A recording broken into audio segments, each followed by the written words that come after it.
আওয়ামী লীগ এখন ওই যে অ্যাক্টিভিটি নিষিদ্ধ, কিন্তু তাদের তো ভোটাধিকার তো নিষিদ্ধ করা হয় না।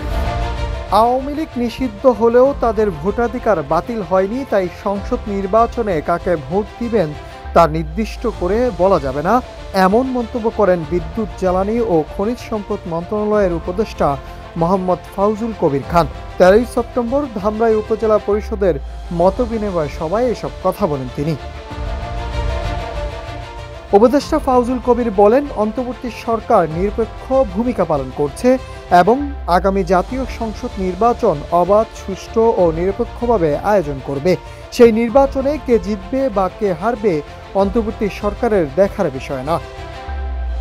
এখন যে কোনো ব্র্যান্ডের পুরাতন এসি বদলে নতুন ওয়ালটন এসিতে উপভোগ করুন 25% ছাড়। তিনি সতর্ক করে বলেন, সরকারি কর্মকর্তারা কোনো দলের পক্ষে নিলে কঠোর ব্যবস্থা নেওয়া হবে। জনগণ যাকে ভোট দিবে কর্মকর্তারা তারই পক্ষে কাজ করবেন। তিনি আরও উল্লেখ করেন, 2018 সালে নির্বাচন ছিল লাইলাতুল নির্বাচন, যেখানে দিনের ভোট রাতে হয়েছে।